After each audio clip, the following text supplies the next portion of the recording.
Monday comes early.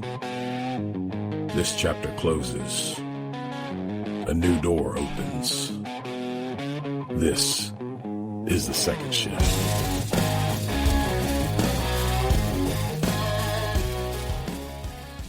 You don't have to have a purpose, but you do. Your purpose and my purpose and their purpose and anybody else's purpose will be what it is. It will be what makes you feel good, what's in the scope of your capability. If you have something, write a book, read music, learn an instrument. My ukulele rejected me. It just said, you ain't got no musical talent, you ain't doing this, okay? But if you leave your primary vocation and you don't have an advocation to come up to or pick up, you will not be surviving in a full capacity. Either you'll become debilitated or you'll become dead. Today on The Second Shift, I'm joined by Dr. Marvin Wayne, an emergency physician and EMS pioneer whose remarkable career has spanned more than 50 years. Even in his 80s, he's still teaching, inventing, traveling, and finding new ways to make a difference. In our conversation, Marv shares the lessons he's learned from a lifetime of taking risks, reinventing himself, and refusing to sit still. If you've ever wondered what it takes to stay engaged, relevant, and fulfilled through life's many transitions, I think you'll find a lot of wisdom in this conversation. Let's get started. Hello again, everyone. Welcome back to another episode of the Second Shift podcast. If you're new to our podcast, we focus on discussing how to successfully navigate career and life transitions, especially when coming from a high-impact first career. It's not easy. There's lots of identity and behavior and psychological relationships, financial challenges to understand and deal with. I'm your host, Dr. Brian Jepson. I am a recently retired emergency medicine physician who has myself transitioned into a full-time second career as a CFP financial planner at Targeted Wealth Solutions. We're going to have to excuse my co-host, Aaron Millage, today. He's in the process of moving his family to a new home and just had a little too much on his plate, given that. But we look forward to our next episode with him. Today, I'm excited to introduce my guest, Dr. Marvin Wayne, longtime leader in the field of emergency medicine and pre-hospital medicine, who reportedly fairly recently retired after a 50-plus year career. So we'll see what that word retirement actually looks like for him. My suspicion after reading his bio is that he's still just as busy as ever. Anyway, I'm excited to learn from his experience and hear more about what he's doing now. So he literally has an 18-page CV full of accomplishments, awards, and publications. Started out as a surgeon, was a major in the U.S. Army, served in Vietnam, received a Bronze Star for his service. After the war, he saw the light and transitioned to emergency medicine in Washington, state of Washington. Became the director and developed the EMS program in Whatcom County. I may not be saying that right, but hopefully close enough. And served in the role for 50 years, only stepping down in 2025. He's been given numerous awards, including Lifetime Achievement Award from the American College of Emergency Physicians. He's also a teacher, a lecturer, a researcher, an author of many medical publications, but also several cookbooks, a business owner, and now a great grandpa. So, Marv, welcome. Thank you for joining us. Wow. I don't know who that guy is you were talking about, but it sounds pretty good. It's you accumulate things, but the bigger question is, as Norm McSwain used to say, what did I do today that makes a difference in the lives of people? Yeah, absolutely. No, that's a great way to think about it, because we can always be looking back or we can be looking forward. And I think part of this whole idea about with our podcast and our transitions is what's next. It's using what we've learned from our experience, but then it's how can we continue to use that moving forward? So really good point. So let me ask you this. Let's start out this way. So you've had an incredible career over 5 decades. When you look back on it, how would you describe your life and your career in a few sentences?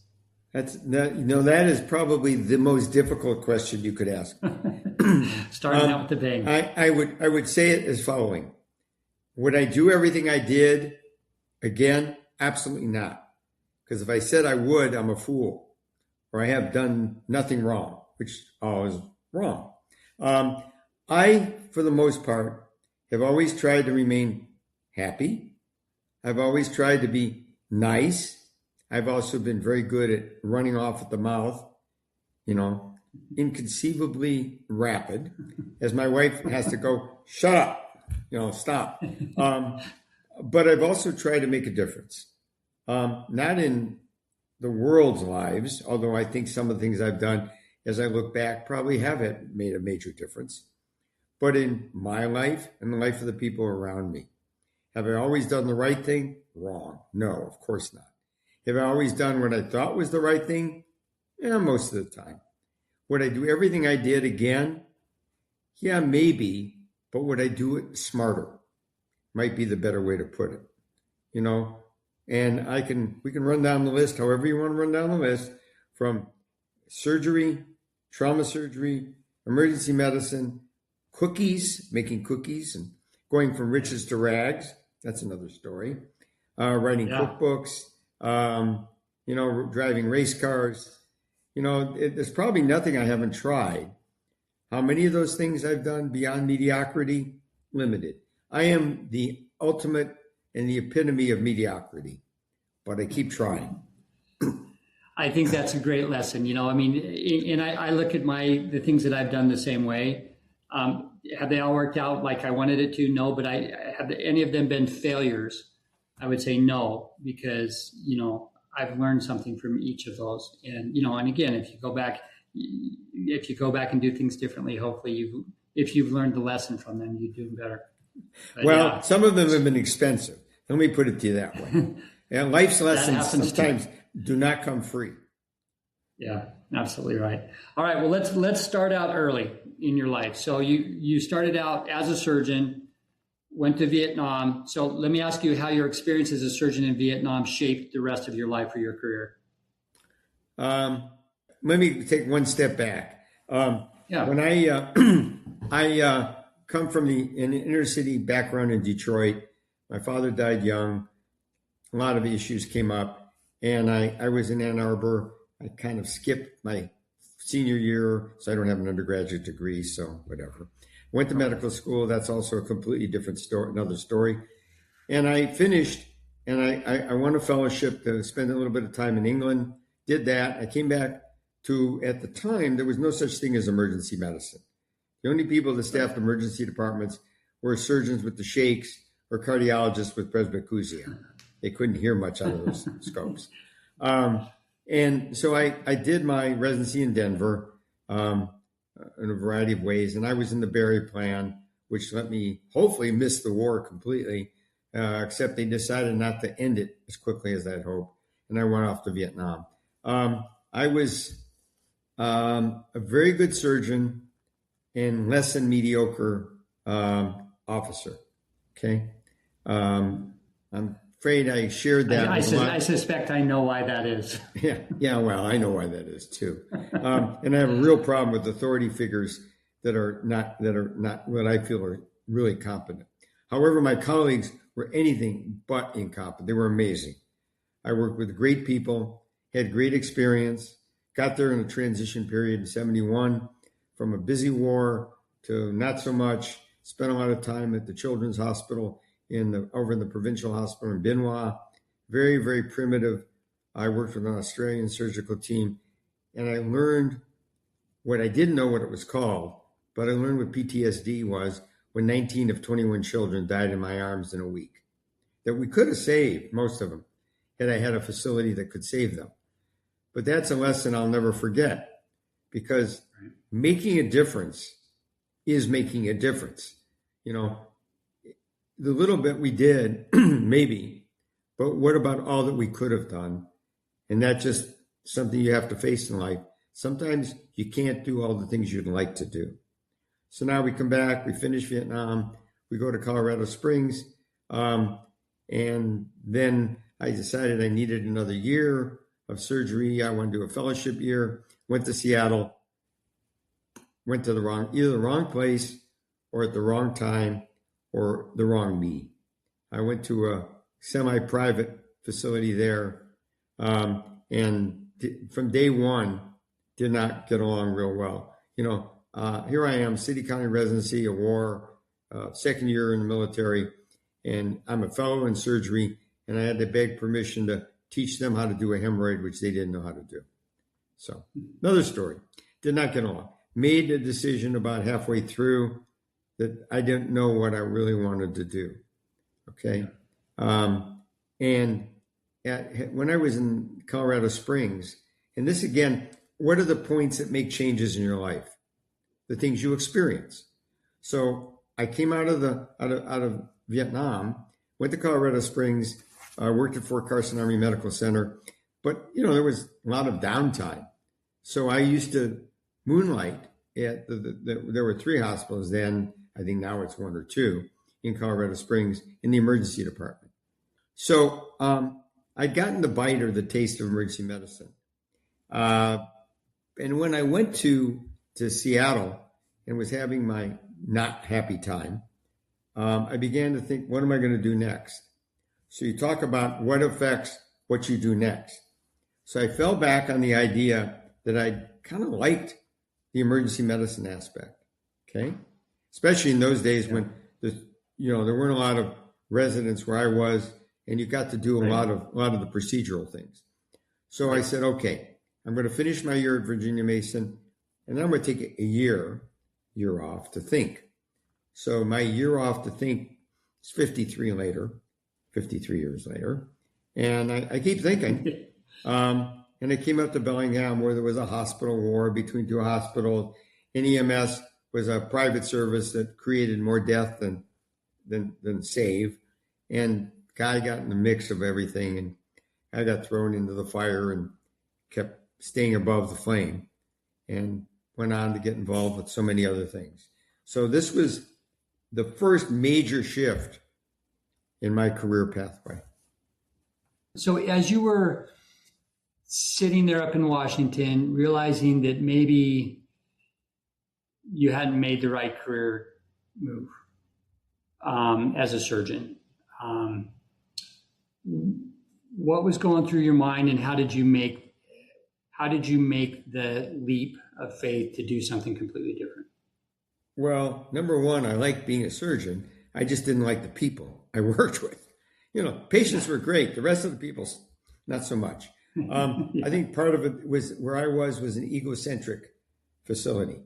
A hierarchical, egocentric place where I wasn't used to those kinds of people. I was more used to people that worked together, played together, tried to save lives together, and tried to merely make a difference. That wasn't exactly what I was dealing with. In any case, I needed to figure out what I was going to do. I didn't have money. In those days, as a fellow in surgery, I think I made $8,000 or $10,000 a year. So that was before the revolution came and the money came. So I actually had lunch with one of the reps from a drug company, and he said, hey, if you're leaving this place, they're looking for ER docs in Bellingham. And I said, where's Bellingham? Which is, by the way, 110 miles north up on the Canadian border, the area. And he said, no, really, they're really trying to upstaff there, and they need people. Why don't you take a look? Well, not knowing any better about the war of the hospitals, I went up to Bellingham. So now here I am. I've transitioned from being a nobody to being at least a surgeon, to a war, to the secondary aspect of the war being my time in Colorado Springs, which was what it was, to a fellowship here in Seattle, to not being happy with them and them not being happy with me. This was very much mutual. And then looking, where do I go next? And I don't know where to go. I need a job. I liked working in the EDs in Colorado Springs. So I ended up going to Bellingham. I was going for 1 year. That's it, 1 year. So we moved up to Bellingham and ended up buying a little house, which with expansion is the house I'm still in. Started working with this is where really you begin to go, what do I really want to do? Is this really what I want to do? At the same time, EMS was non-existent. There was a private service that was really substandard. And I think I'm being complimentary when I said they were substandard. And a group of the community had gotten together to try to create a new environment, a new rule, a new sheriff in town, a new process. And unfortunately, somebody stuck a tin badge on my chest, and I got to help be the sheriff. And we evolved from there. And we began the evolution of our city-county EMS system. And then the group I'm working with, I came to work for, gets fired. Okay? So now I'm sitting out in this little pinnacle about to fall off the mountain. And now what? And some of the people stayed and some of the people left. I'm already here in town, man. I'm not going to, where am I going to go? So I stayed. The one hospital bought the other one. And what happens when your hospital's bought out and you're hanging there and you go from an independent group to working for a corporate group? Think about that for a minute. Yeah, that's a transition so many people are facing right now because it's becoming more corporate just overall. And with that, the hospital itself began to transition from an independent part of a corporate group to a greater component, and the corporate leadership completely changed. So nothing I would be proud of has happened in that respect. But I think EMS is something we all in our community can be very proud of. Yeah. So let me ask you more about that. So how do you? So you've kind of landed in this unstable work environment with all these different changes, wars between hospitals, and you're there 50 plus years later. So obviously you did something right. Or wrong, I guess, depends how many you look at it. I was going to say, you got to be careful how we ask that question. But how did you set yourself apart and end up becoming a leader? And what did you learn through, being able to become a leader in the EMS system that maybe helped your longevity of your career? Well, I think, first of all, there is no such thing as a great leader. There is a smart person, which I'm not always, who surrounds themselves with really good people, okay? So people that really care and people that are willing to take that next step up or willing to be convinced to take the next step up. So I was really lucky. When we started and the private service went out of business, Billingham Fire, which is the biggest provider, had sent 9 people to EMT training. So we didn't have 0. Some of the county fire districts had trained a few people as EMTs. So when the private goes out of business at 11 o'clock on Thursday morning and thinking, well, they now have the county over the barrel and they're going to beg them to come back and give them whatever they want, the county goes, screw you guys. Have a really nice day and don't trip over the greased hubcaps that you've left on the floor. And so we stood up. We borrowed a military ambulance, so we had to either have a retired military or a reservist or an active military person driving it. That was our first ambulance. We borrowed another one from one of the fire districts, and we went into the EMS business within 1 hour. And we started taking calls. We now have an EMS agency for this whole county, funded by a levy, with multi-fire districts somewhat incorporated, I would say that to a great degree, with a unified 911 dispatch center, with the latest technology. We're looking at AI technology, and very, very well-trained EMS providers.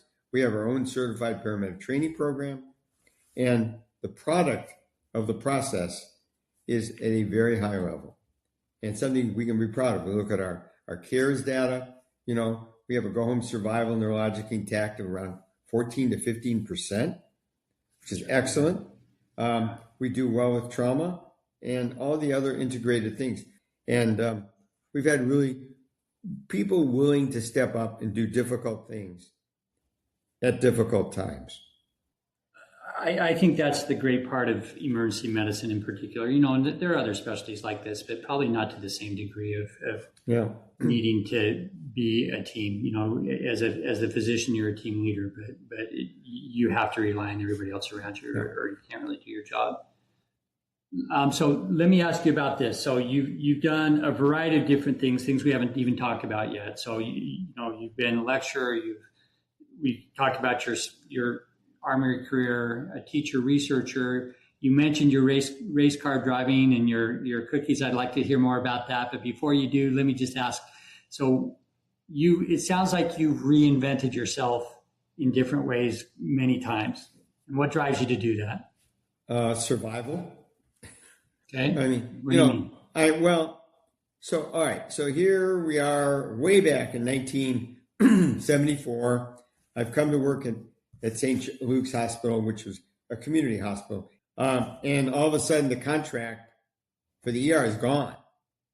So now what do I do? One guy said, if you don't stay with us, the guy's going to get pushed out and we're going to get our way back in. You won't have a job. And the other guy said, if you do stay with them, you're not going to have a job. So the first thing I do is make a very difficult and very quick decision. Turned out to be the right one. There have been many options or issues like that as time has gone on. I was not comfortable just working ER, going home, and we started a family. I have 2 grown daughters. I have grandchildren. I have a grandson-in-law, a granddaughter-in-law, and a great-grandson. Most of my family lives in Israel, so it makes it a long way to go see the kids. But I do a little teaching over there too. So I got into the process and interest in education. Why, I'm not sure. And what really motivated me, maybe it was ego. It's kind of like I've been invited to speak in Abu Dhabi in September. Yeah. And my wife said, what's in it for you? I said, ego. I said, I'm sure it's my ego. I mean, that's quite an invitation. I mean, in speaking in Israel, I do a lot, and I'm invited to speak at a major conference there. But that's something that it's a known quantity for me. Or being invited to address a group anywhere or whatever. One, I look at it from 2 reasons. One, maybe what I say and do will motivate others to do something positive. Okay, I spent all morning on Zoom meetings about some new product concepts that I'm working on. One's a new airway, which we published the Reader in Science, which is not a bad throwaway. And we think will be the AED of airways soon. Which, by the way, I hold the distinction, an unknown distinction, of having the first person ever used a portable AED out of a hospital in 1974. Another story. But the point is, I've always been willing to take chances. Because I don't know anybody who, on their deathbed, said to me, one thing I miss in life, I wish I'd have gone to more meetings, and I wish I'd taken fewer chances. So, as you took those chances, did you feel fearful about what might happen, or was it like, we'll just kind of go with the flow and see where it ends up? Anxiety is both a good and a bad thing. I know how to have anxiety. I'm really good at it. It's like my friend says, I have a specialty in something, and it's whatever. I can be anxious. My wife is she's unlike me. She's no chances. She doesn't jump off tall buildings. Although we did go riding a balloon over Cappadocia in Turkey recently, and that took some convincing. But after she did it, she went, that was fantastic. So she likes living not on the edge, and I'm always up here on the edge. But my philosophy is, what's the worst thing I can do? I can fall off. And I've fallen off enough times and gotten back up. But if I never get on that edge, there'll never be a difference. Whether it's a difference in my life, it's a difference in your life, if a difference in the public's lives, or whatever. I like a lot of what I do. I really like looking at what's not today, but what's tomorrow. The whole idea that AED that was brought to me as something that was impossible, and that we spent 5 years trying to get it published, and only got it published in an obscure journal of medical instrumentation, because every major journal thought what we were doing is crazy. Nobody but doctors or nurses or paramedics can use the defibrillator. Well, our original paper said someday they'll hang on the wall next to the fire extinguisher. Go down your street, go down your buildings. Where are they hanging? Now on the wall next to the fire extinguisher. It took 10 years to get that concept. What I'm doing is I'm transitioning my career from working ER, from doing EMS, although I really miss the people, to looking at creation of new ideas and playing. I know I have many sports that I can hurt myself doing. Yeah, I was going to ask you about that because already what you've told us about does not sound like what most people probably envision as a retirement, right? So you're lecturing, you're inventing, you're still doing all kinds of stuff. So is that retirement for you, or do you ever see a point where you're done working? Probably when I'm in a bed, in traction or something. So let me turn it around and ask it differently. Okay. Are you retired? I am not retired. I'm retired from medicine. Okay. From clinical medicine. And you've transitioned to become a financial planner, right? Correct. And if I give you my money, you won't piss it away. You'll make me rich, right? That's the goal. Okay. All right. You get the point I'm getting to. You found something that gives you purpose and can be positive both for you and others, correct? Yeah. What if you had just retired from emergency medicine? What would you be doing? Sitting on the couch and reading books? Yeah, well, that's why I knew that would not work out well because like you, I kind of have that same personality where I always have to be doing something. Yeah. So and so, well, turning the question around, if you're going to retire with the thought that you're going to sit around on a rocking chair and reading books or whatever, that's not saying that that's bad, but that's your primary activity, and you're not exercising and you're doing these other things, you're going to be dead in a year. It's like the predictability of people that break hips. Elderly people who break hips and remain inactive die. My wife broke her hip a little over almost 2.5 years ago. And we made her get moving, man. Once she got that fixed, and she did. She went for a 3-mile walk this morning with her friends. She's very active. She goes a little slower than she used to. But has a very purposeful life where she's doing lots of things. Well, I don't tell you what your purpose has to be. And I say this to anybody else who's going to listen to this, and I have no idea if anyone's going to listen to this. You don't have to have a purpose, but you do. Your purpose and my purpose and their purpose and anybody else's purpose will be what it is. It will be what makes you feel good, what's in the scope of your capability. If you're limited, if you can't get around the way you used to, find mobility assistance.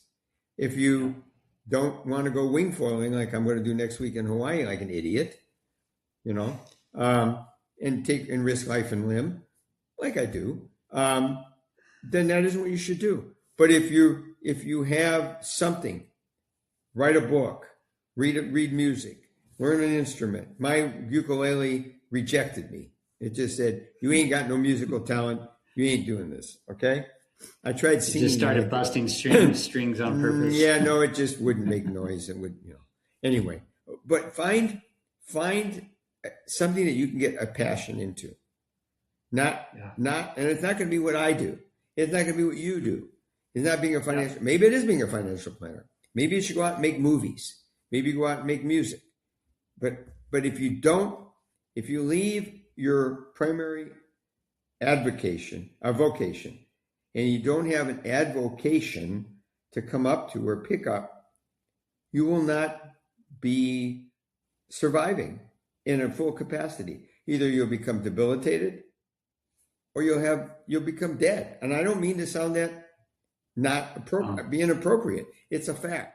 I was just going to say, I definitely agree with that sentiment. And it's not just the physical health, even though that's obviously important. I think it's the mental deterioration that continues to lead to that. And I like what you said, where we don't have to save the world. That's not everybody's purpose doesn't have to be grand, but it is something we have to retire into something. I really think that that's important, is that you plan ahead, you kind of figure out what makes you happy, what brings meaning and joy in your life, and then you figure out how to adapt that if you need to. Well, let me give you I'll give you a really real world personal example. I was hoping that when I left EMS that I would have another year of just being there, and also I was working on a 15-year project in the intensive care unit. I had an IRB, but the ineptitude of the hospital administration didn't even know that. And I had a great relationship with the intensive care people. And when I was going in to do my continued work, one day they decided, I was breaking all these HIPAA rules, and they came out and kicked me out of the hospital and said, don't come back.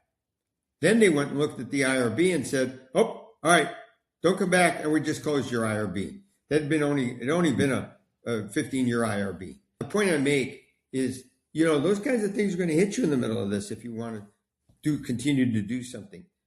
And you may have to be willing to, again, readjust. When I left EMS, I wanted it to be really the turtle. I ended up getting forced into being the hare. I don't have any, so I might as well somewhere. And that was really hard, and it still is to some degree. But sometimes, it may not be what you want, but it may be what you get. And maybe then you have to refocus. You refocus with what you get. Whether it's teaching other places, other people in other ways, or whether it's finding new avenues. Now I'm doing a lot of unique product development ideas. I'm doing some work with the NFL and the National Association of Sports Trainers on what we call, it's a group called the Wise Five. What do you do in the first 5 minutes after a player goes down on the field? What do you do in the next 5 minutes? What do you do in the third 5 minutes? Part of our group is the two docs that took care of Damar Hamlin, the football player that had his cardiac arrest on national television, probably the most famous cardiac arrest in history, And we're looking at, what do we do? How do we make this so that Nowhere USA, little teeny high school, can do what we do at a major stadium, or at the NFL, or at one of the major Big Ten, SEC, or whatever schools. So, right. And those are the kind of things, that gives me purpose. The back point on that is, it doesn't have to be what I find rewarding, or you find rewarding. It has to be what that individual finds rewarding. But if you don't have anything, you better find it, because you just can't sit in the rocking chair without, the creaks. I still get the creaks from all my activities, or the wood rot. But you really need to have a mixed purpose. And it doesn't have to be, if you have physical limitation, it doesn't have to be going to the gym and doing an hour and a half on the treadmill. It might be just walking around the block a few times. And I think if any words of wisdom, it would be, find the purpose that you want to do. And if you can't do it, go and learn. Now, that's really great advice. And I think that the pearls from that also are, take what you've learned from your previous career and apply it. There's so many different ways that you can apply it and to find those things that are that, again, add meaning and joy to your life, and to kind of expand that. And then there's no reason for that to quit. That's the whole point of living a long and fulfilled life. So let me ask you this. You mentioned something about how you and your wife have very different risk capacity in a variety of things. So have you noticed that as you've been more available at home, or that your career has changed, that's been a challenge, or are you just so used to each other that it's been smooth sailing? Yeah, sure, huh? Smooth sailing? Are you kidding me? It's a bed of nails at times. Oh, first of all, I travel a lot. I still do. I'm the guy that when he gets on the plane, the pilot says, "Oh, you here again?"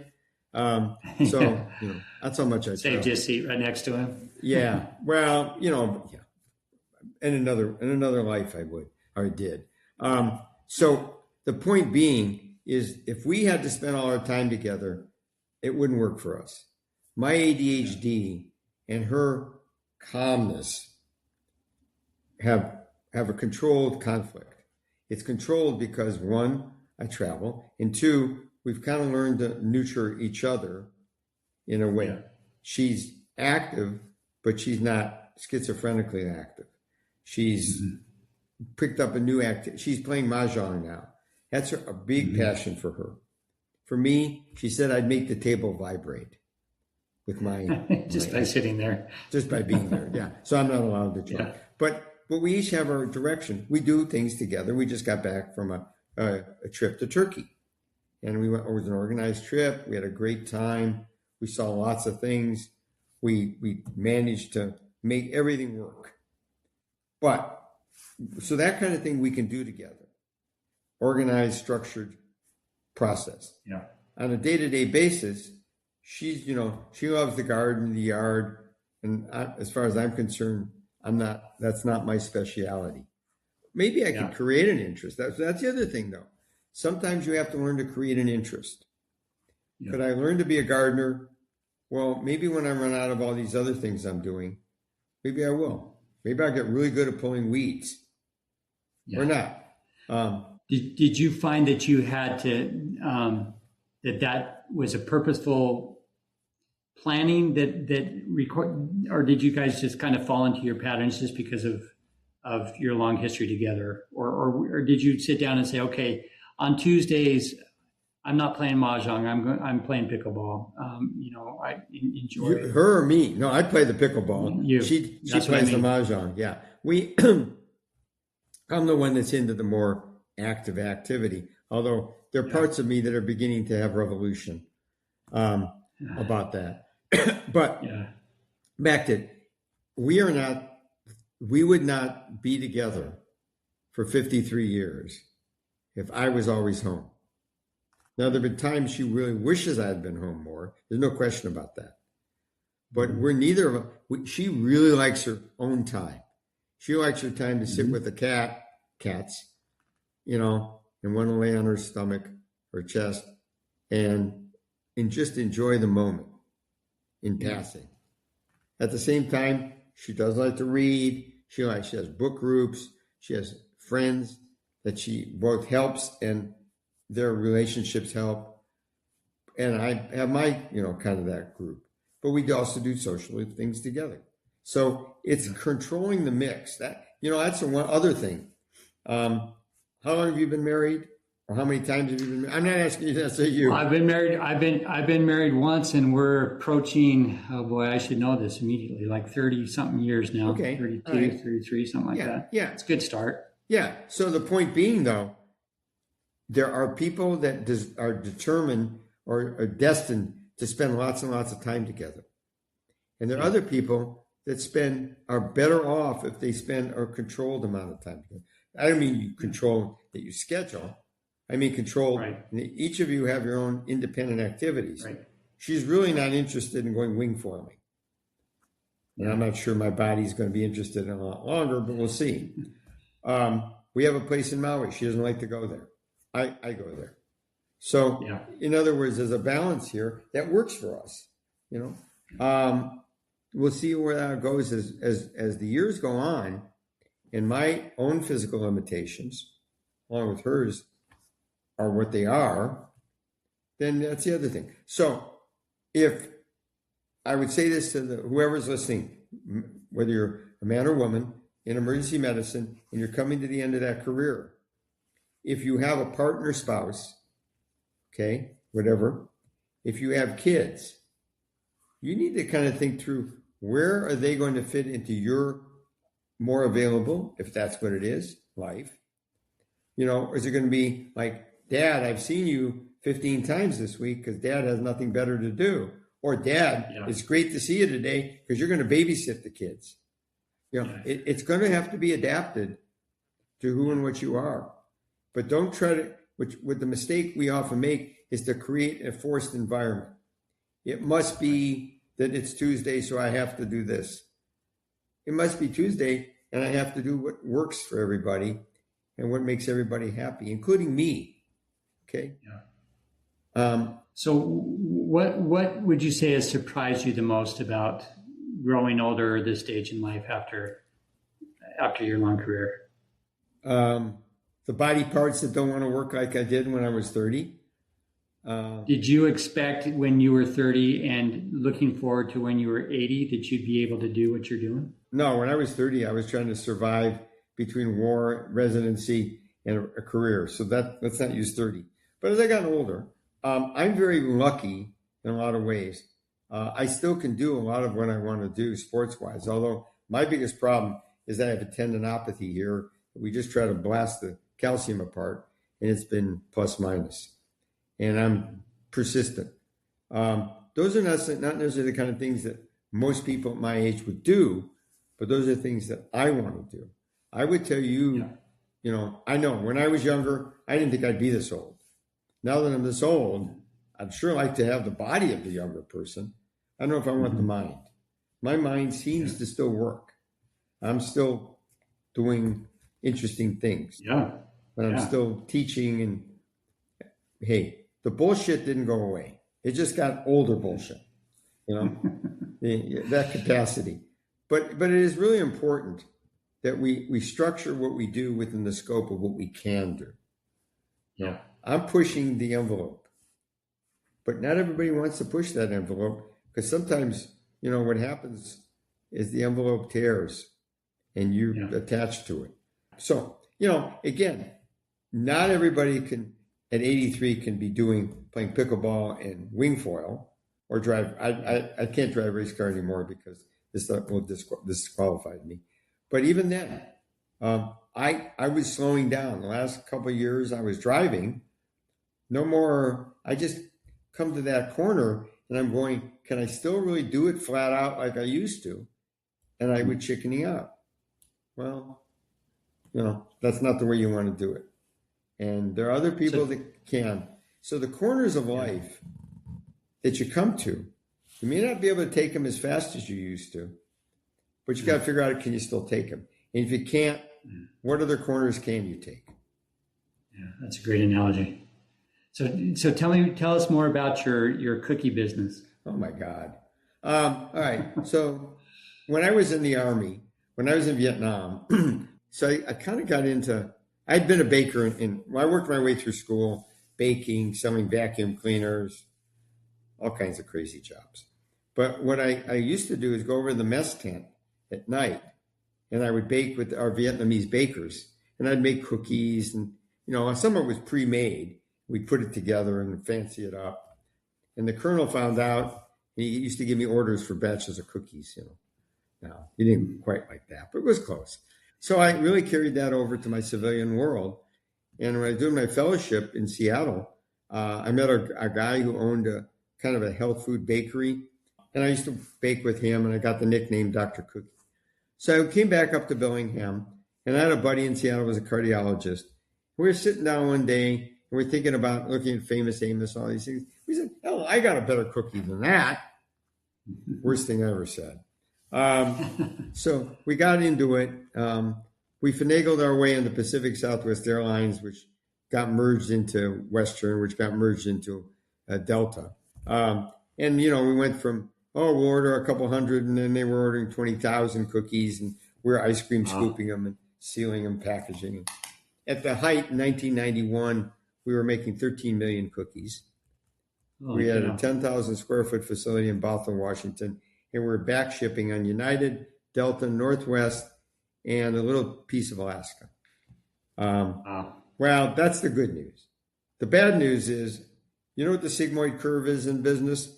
When your business is going up, before you get to here, when you're way over here, is when you ought to be doing something to get out of the business.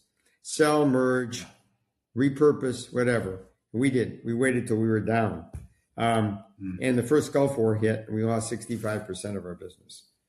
So we didn't know how to respond. We didn't have that kind of management. Instead of buying machines, we should have bought management. Yeah. And we ended up on a death spiral. And in the means, I wrote a couple cookbooks, and one of them was the last one called The New Dr. Cookie Cookbook, which sold about 35,000 copies. And that's really good. Unfortunately, we pissed away that money in the cookie company. It's all right. Yeah. It was a unique experience. But Yeah, again, some people absolutely. think colonoscopies are unique experiences too. And they're both kind of a pain in the ass. Yeah. But I think it's great though that in the midst of your busy career, you're also creating, developing, running a side company. I think it's yeah, well, that was that's meaningful. again, words of wisdom. When you think you got something really good going, look around and say, where, with whom, or how, or what do I do next? Because I don't, unless you've got, Always a step ahead. the old story, how to become a millionaire, start with 10. We lost a lot of money when that went down the road. Yeah. But it was a crazy experience, lots of TV time and all that stuff. Yeah, that's fun. So it said on one of the news stories that I read about you that you mentioned that your father had a saying. It says, if we make waves, we'll hit rocks. If we never make waves, we'll never change the shape of the world. Yes. So how has that guided your life? So how's it guided my life? Well, first of all, he was a factory worker who died at 47 of a cardiac arrest, had the arrest in the ER, got his chest cut open in those days.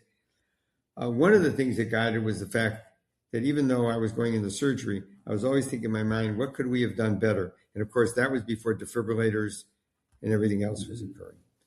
It also guided my life in saying, at the end of the day, I know what I want to be. I want to be a doctor. At the end of the day, though, I don't know how I want to be there or where I want to go from there. And it's always made me not worrying about hitting the rocks. Trust me. If you look at my recent interactions with the local hospital, there were a lot of rocks or rock heads. And I didn't change the shape of the world. I had tried, but I hit the interminable rock. And all it's done is made me refocus what I'm doing to help others not have to face that. So if you're not willing to accept to try to do what you can, and I don't know if you say accept what you can't, I don't think that's the right word, understand what you can't, and figure out how to refocus it to what you can. Maybe that's a better way to put it. Yeah, no, I think that's great. All right, so Marv, we're winding down on our time, but at the end, what we do is something called the reckoning. So these are not, and if you were a wind foiler and you live on the edge, this will fit in really well with you. Oh, good. So basically, it's just three short questions. Okay.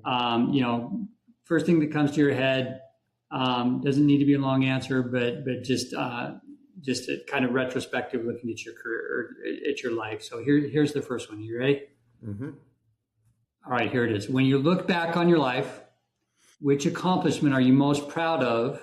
And is it the same accomplishment that others would choose for you? Well, first answer is my family. Because that, to me, what they've done and the opportunities they've taken to do wonderful things is very important. The second one was being either very smart or very stupid in helping to develop the AED. I think that's the one thing I've done in my life that saved more lives than anything else. Yeah. And that's a hidden story. The guys that developed it, and I worked to expand that, never got any recognition. I don't care about me, but they all died with the rejection letters from the New England Journal and all the other major medical journals. Never really understanding the impact. Today, when I see that on the wall, that to me is a great achievement. Yeah, awesome. And it is. It's so impactful. We one of our other guests was Steven Anderson, who I'm sure you're. Oh, of course, very well. You dragged me into this well, stuff. Yeah, exactly. But similar things with Narcan and all the other things that he's done with that. So those ideas that are often, since they're different, and people, you have to get out of the dogma that exists. Sometimes it takes a long time to get those out, but now looking back on it, how obvious it was, right? So thank you. All right, number 2, you're now in your 80s. So what matters now that you thought was important in your 40s, but really wasn't? Money. Yeah. I have, we are rich of purpose. We probably have a lot more money than I ever conceived was even possible.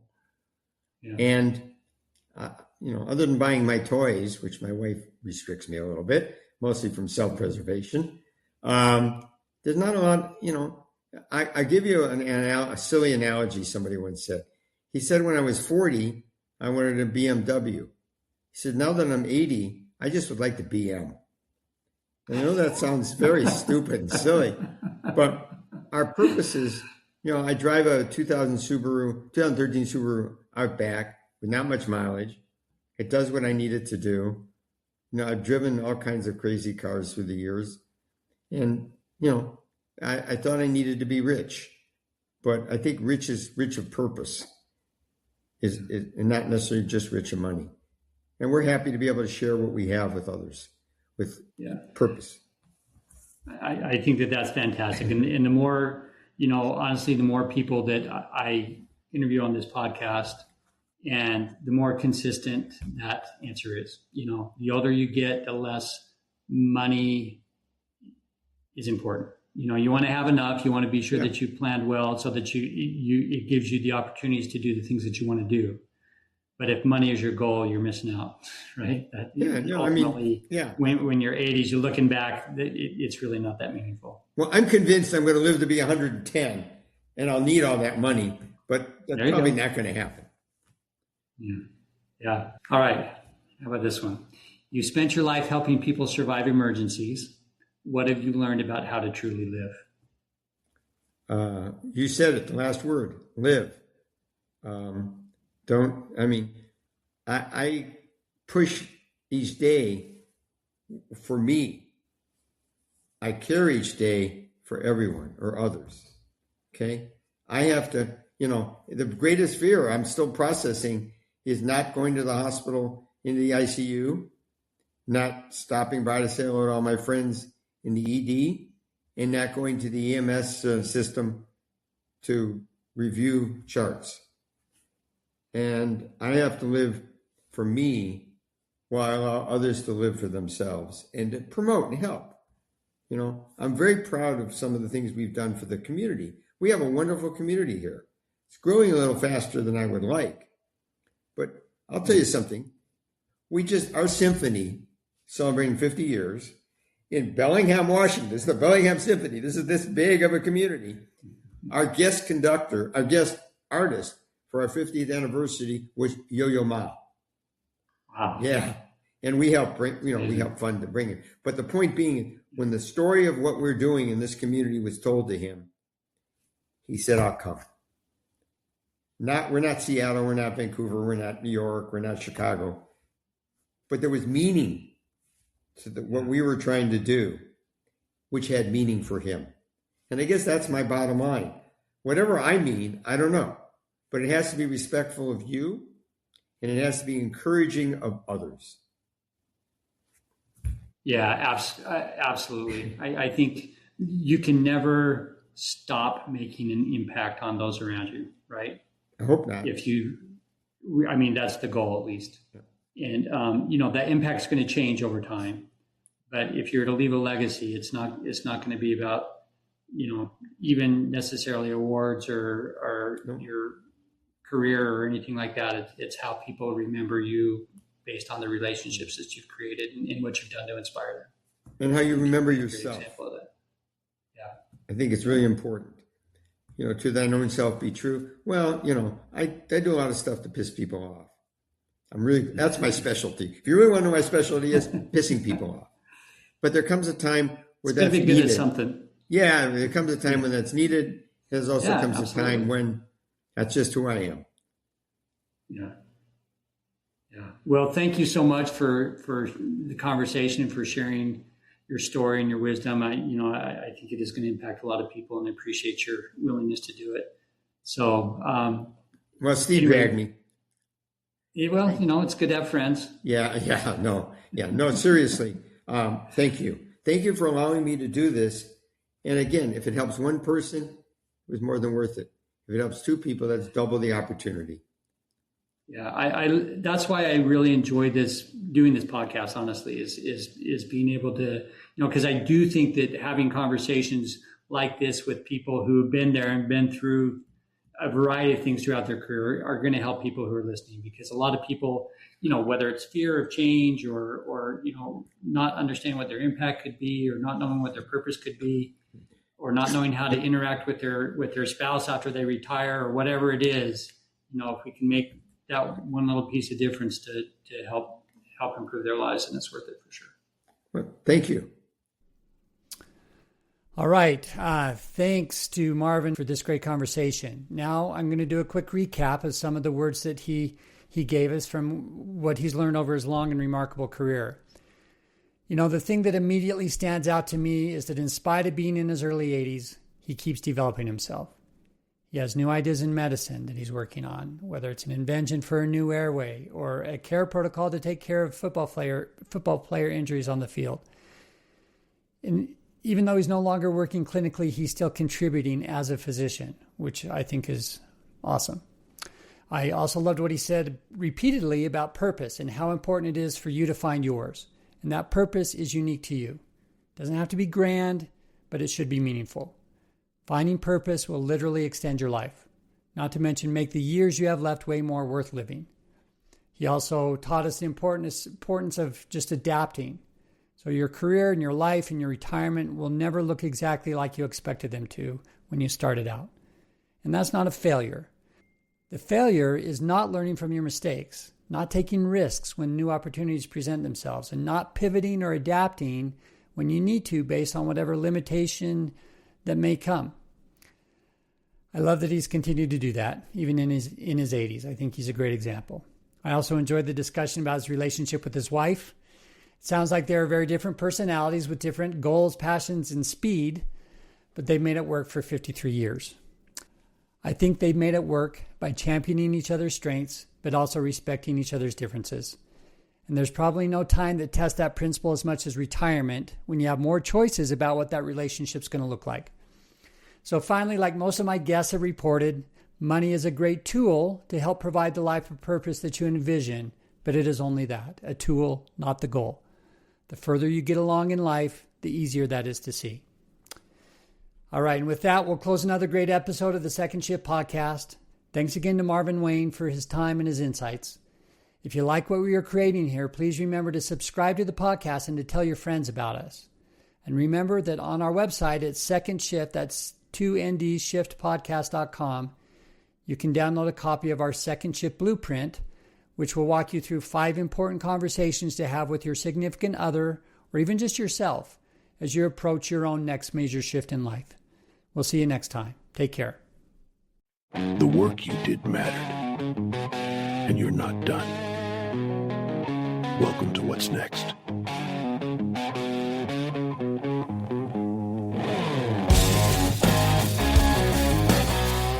Thank you for listening to The Second Shift. If this conversation landed with you, please download our free guide called The Second Shift Blueprint. 5 questions you and your partner should discuss before any major transition. Get it at secondshiftpodcast.com. That's number 2, ndshiftpodcast.com. And if you're approaching a transition and want to talk through the financial strategy, we offer a complimentary 30-minute Second Shift audit. Details are at secondshiftpodcast.com/audit.